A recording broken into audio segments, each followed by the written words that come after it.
Hello बच्चों, स्वागत है आप सभी का द पॉलिटिकल क्लासेस के ऑनलाइन लर्निंग प्लेटफॉर्म पे। आज हम लोग पढ़ने वाले हैं 5 ईयर प्लान्स। जितने भी 5 ईयर प्लान्स होते हैं, आपके ऑल 5 ईयर प्लान्स, जहाँ से सवाल आपके उठ सकते हैं।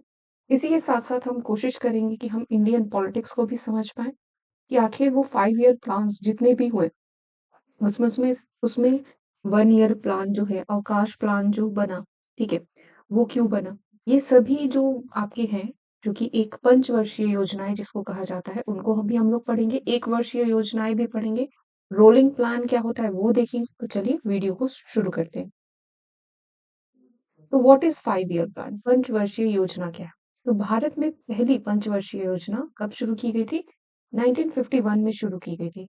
और तब से भारत ने 12 पंचवर्षीय योजनाएं देखी है। वर्तमान सरकार ने भी पंचवर्षीय योजना प्रणाली को बंद कर दिया है और एक नई पद्धति को उन लोगों ने लागू किया है। ठीक है। अब प्लानिंग कमीशन की जगह क्या काम करता है बच्चे? नीति आयोग काम करता है। फर्स्ट 5 ईयर प्लान की अगर हम बात करें, तो इसकी शुरुआत जवाहरलाल नेहरू की अध्यक्षता में 1951 से लेकर 1956 तक हुई थी। ठीक है। इसका प्राथमिक इसकी प्राथमिकता क्या थी? कृषि विकास पर ध्यान देना। पूरी तरीके से जो कृषि या एग्रीकल्चर ग्रोथ है, उस पे ये लोग फोकस्ड हो गए, पूरा काम कर रहे थे। यह योजना सफल रही और इसने 3.6% अपने लक्ष्य से, जो था इसका 2.1% से अधिक वृद्धि दर जो होती है वो प्राप्त की। ये ध्यान रखिएगा, कोई भी प्लान बनता है, कोई भी बजट बनता है, कोई भी चीज बनती है, तो उसका एक प्लान यानी उसका एक वो रखा जाता है कि हाँ, मोटो रखा जाता है कि भाई हम उसका टारगेट रखा जाता है। ठीक है, जैसे सीयूटी पीजी के लिए आप लोग क्या रख रहे हो? 250 का टारगेट रख रहे हो, वो चीज। इस योजना के बाद में 5 आईटीआई स्थापित किए गए थे। आईटी इंस्टीट्यूशन जो थे वो स्थापित किए गए। देन आगे देखते हैं। सेकेंड 5 ईयर प्लान की बात करें, तो द्वितीय पंचवर्षीय योजना 1956 से 1961 तक जवाहरलाल नेहरू की अध्यक्षता में जो था वो तैयार किया गया था। इसका मुख्य फोकस देश के औद्योगिक विकास को देखना था, इंडस्ट्रियल ग्रोथ को देखना था। यह योजना 4.5 की अपनी लक्षित विकास दर से पीछे रह गई थी, जो कि हम लोग 4.27% की वृद्धि दर हासिल की गई थी। ठीक है। तो कहीं ना कहीं से बहुत ही ये पीछे हो गया था। नेक्स्ट आगे देखते हैं। थर्ड 5 ईयर प्लान की अगर बात करें, तो इसे 1961 से 1966 तक जवाहरलाल नेहरू के नेतृत्व में तैयार किया गया था। 1, 2, 5 इस योजना का मुख्य उद्देश्य स्वतंत्र अर्थव्यवस्था बनाना था कि एक इंडिपेंडेंट इकोनॉमी हमारी हो सके। कृषि और गेहूं उत्पादन के विकास पर ध्यान केंद्रित किया गया। युद्धों और सूखे के कारण ये योजना क्या हो गई? असफल हो गई। लक्ष्य का विस्तार 5.6% था, बट जबकि वृद्धि इसकी कितनी हम लोग को मिली थी? 2.4% भी ही मिली थी। नेक्स्ट देखिए, प्लान हॉलीडेज। प्लान हॉलीडेज क्या होती है? जो कि 1 वर्ष के लिए की जाती है। ठीक है। Because of collapse of previous plan, the government publicized 3 annual plans, identified as plan holidays, जो कि 1966 से 1969 तक चली। क्यों? क्योंकि देखिए 1962 में क्या था, आपका चाइना ने हमारे ऊपर हमला कर दिया था। 1965 में आपका पाकिस्तान ने हमला किया था। 1965 के टाइम पीरियड पे ही हमारे यहाँ क्या हुआ था? सूखा पड़ गया था। तो इस वजह से काफी प्रॉब्लम्स हुई थी और इसी वजह से एनुअल प्लान जो है वो लागू किया गया था। एक लाल बहादुर शास्त्री जी के टाइम पीरियड में, फिर इंदिरा गांधी जी के टाइम पीरियड में। इसकी पूरी योजना के दौरान वार्षिक योजनाएं बनाई गई और कृषि और उससे जुड़े क्षेत्र को समान प्राथमिकता दी गई। देश में निर्यात को बढ़ावा देने के लिए सरकार ने रुपए के अवमूल्यन की घोषणा की। ठीक है। Export in a bid to boost the export in the country, the government announced a devaluation of the rupee. ठीक है। जो पैसे की जो कीमत होती है रुपए की, उसको कम कर दिया गया। ठीक है। अब हम बात करेंगे आपकी चौथी पंचवर्षीय योजना की। ठीक है। इसका कार्यकाल इंदिरा गांधी की अध्यक्षता में 1969 से 1974 तक रहा। इस योजना के दो प्राथमिक उद्देश्य थे, अर्थात स्थिरता के साथ विकास और आत्मनिर्भरता और प्रगतिशील उपलब्धि को लाना। यह योजना विफल रही बिकॉज इसका और 5.7% के लक्ष्य के मुकाबले केवल 3.3% विकास दर तक ही पहुंच पाई। ठीक है, चलिए आगे बढ़ते हैं। नेक्स्ट देखते हैं पांचवी पंचवर्षीय योजना। ठीक है, इसकी अवधि 1974 से 1978 तक। ठीक है, यह योजना गरीबी हटाओ, न्याय, 5 आउट ऑफ 3 कृषि उत्पादन, रोजगार और रक्षा पर आधारित थी। कुल मिलाकर योजना फल फूल रही थी, जिसने 4.4 के लक्ष्य के मुकाबले 4.8 की वृद्धि जो है हासिल की। इस योजना को 1978 में मोरारजी देसाई ने बंद कर दिया था। ठीक है, चलिए आगे बढ़ते हैं। रोलिंग प्लान क्या होती है? तो रोलिंग प्लान जिसे कहते हैं, पंचवर्षीय योजना के समाप्त होने के बाद 1978 से 1990 तक रोलिंग योजना लागू हुई। रोलिंग योजना के तहत 3 योजनाएं शुरू की गई। चालू वर्ष बजट के लिए यह योजना निर्धारित वर्षों के लिए थी, 3, 4 या 5। ठीक है, लंबी अवधि के लिए परिप्रेक्ष्य के लिए 10, 15 और 20 वर्ष, ये 3 आपके किए गए थे। देन आगे बढ़ते हैं।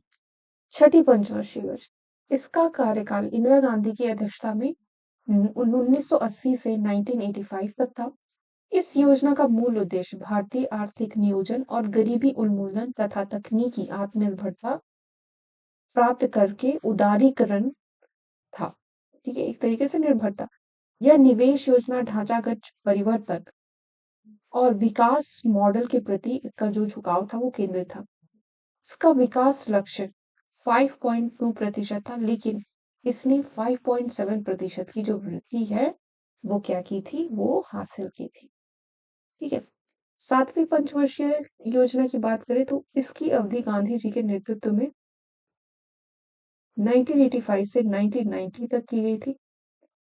इस योजना के उद्देश्य में आत्मनिर्भरता, अर्थव्यवस्था की स्थापना, प्रचुर रोजगार के अवसर और प्रौद्योगिकी का उन्नयन किया गया था। कौन से गांधी जी? यहाँ पे राजीव गांधी। ठीक है, इसका विकास लक्ष्य 5.0% था, लेकिन इसे 6.01% वृद्धि जो थी वो प्राप्त हुई। देन एनुअल प्लान की अगर बात करें तो केंद्र में अस्थिर राजनीतिक स्थिति के कारण आठवीं पंचवर्षीय योजना नहीं हो सकी। वर्ष 1991 और 1992 के लिए 2 वार्षिक कार्यक्रमों की रूपरेखा, एनुअल प्रोग्राम जो है उसको लागू किया गया। देन आठवीं पंचवर्षीय योजना, इसकी अध्यक्षता वीपी पीवी नरसिम्हा राव के द्वारा की गई थी 1992 से 1997 तक।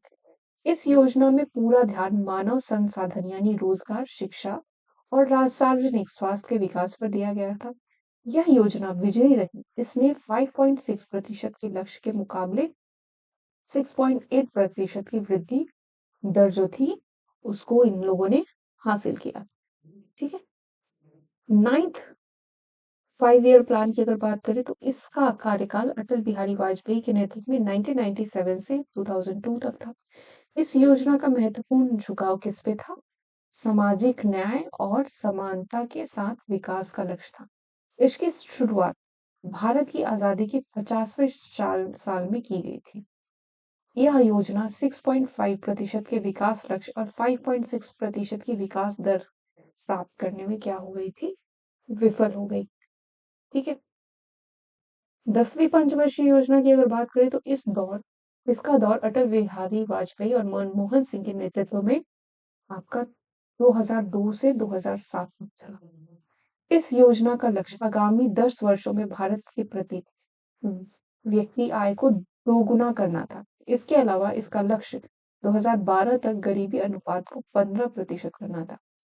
इसका विकास लक्ष्य 8.0 था, लेकिन यह केवल 7.6% ही को ही पूरा कर पाई। अब 11वीं पंचवर्षीय योजना, इसका कार्यकाल मनमोहन सिंह जी के नेतृत्व में 2007 से 2012 तक था। इसका केंद्रीय आधार तेज और अधिक समावेशी विकास इंक्लूसिव ग्रोथ की तरफ था एंड इसने 9% की वृद्धि के लक्ष्य के मुकाबले 9% की विकास दर जो थी वो इन लोगों ने प्राप्त की थी। ठीक है, 1% कम है but it was a very good thing. Then 12वीं पंचवर्षीय योजना जो कि हमारे आखिरी पंचवर्षीय योजना थी, इसकी अवधि मनमोहन सिंह के नेतृत्व में 12 से 2017 तक है। इसका केंद्रीय विषय तेज, अधिक समावेशी और सतत विकास था। इसका विकास दर 1% रहा। ठीक है, आइए कुछ फैक्टर्स जान लेते हैं संविधान के बारे में। तो संविधान सभा के महत्वपूर्ण तथ्य क्या है? 9 दिसंबर 1946 को पहली इसकी बैठक हुई थी। अंतिम बैठक 24 जनवरी 1950 को हुई थी। स्थायी अध्यक्ष डॉक्टर राजेंद्र प्रसाद थे। अस्थायी अध्यक्ष डॉक्टर सच्चिदानंद सिन्हा थे। प्रारूप समिति अध्यक्ष डॉक्टर भीमराव अंबेडकर थे। संवैधानिक सलाहकार वी.एन. राव थे। प्रारूप पर बहस 114 दिन तक चली। सदस्यों की कुल संख्या 389 थी। जो कुल समय लगा संविधान को बनाने में 2 वर्ष 11 महीने 18 दिन लगे। कुल व्यय आपका 63,96,729 रुपीज लगे। संविधान अपनाया गया 26 जनवरी 1949 को और संविधान लागू हुआ आपका 26 जनवरी 1950 को। ठीक है, अंतरिम सरकार क्या होती है? अंतरिम सरकार उसको को कहा जाता है जो बनाई जाती है जब एक पुरानी जो ब्रिटिश गवर्नमेंट जब हमें छोड़ रही थी, हमें इस भारत को छोड़ रही थी और और जब भारत एक नई स्वतंत्र देश बनने वाला था तब उस टाइम पे एक इंतरिम सरकार बनाई गई थी जिसमें पंडित जवाहरलाल नेहरू कार्यकारी परिषद के उपाध्यक्ष विदेश विभाग राष्ट्रमंडल को देख रहे थे। वल्लभ भाई पटेल गृह सूचना एवं प्रसारण को देख रहे थे। बलदेव सिंह रक्षा मंत्री, सी राजगोपालचारी शिक्षा मंत्री थे। सी.एच. भाभा कार्य खनन एवं शक्ति देख रहे थे। राजेंद्र प्रसाद खाद्य एवं कृषि मंत्री, जगजीवन राम श्रम मंत्री और लियाकत अली वित्त मंत्री थे। ठीक है, अब शेड्यूल्स ऑफ कॉन्स्टिट्यूशन को याद करने के लिए एक बड़ी इंटरेस्टिंग सी ट्रिक है। Tears of old PM. T for territorial and state, E for emoluments, A for affirmation and oaths, R for Rajya Sabha seat allocation, S for schedules area के लिए, O for other tribes area के लिए, F for federal list के लिए, O for official languages, L for land reform, D for defection 1985, P for panchayat and M for आपका municipalities. ये देखिए 12 schedules है और 12 शेड्यूल्स को याद करने की काफी अच्छी खासी ट्रिक मैंने आपको बता दी है। इस ट्रिक को देखिएगा, पढ़िएगा, समझिएगा। मिलते हैं आप लोगों से नेक्स्ट वीडियो में। कल हम लोग एरिस्टोटल को पढ़ेंगे, तो उसके लिए चैनल को लाइक शेयर एंड सब्सक्राइब कर दीजिएगा। बहुत सारे इंपॉर्टेंट वीडियोस हैं जो कि आपके चैनल हमारे चैनल पे ऑलरेडी हैं, तो उसको देखने के लिए आप लोग जाइए। 2023 का जो पीवाईक्यू है वो ऑलरेडी हम लोगों ने अपलोड किया है, उसको भी जाके देखिए। एप्लीकेशन फॉर्म्स आप सभी के आ गए हैं सीयूटी पीजी के लिए। तो अपना ख्याल रखिए और पढ़ते रहिए, आगे बढ़ते रहिए।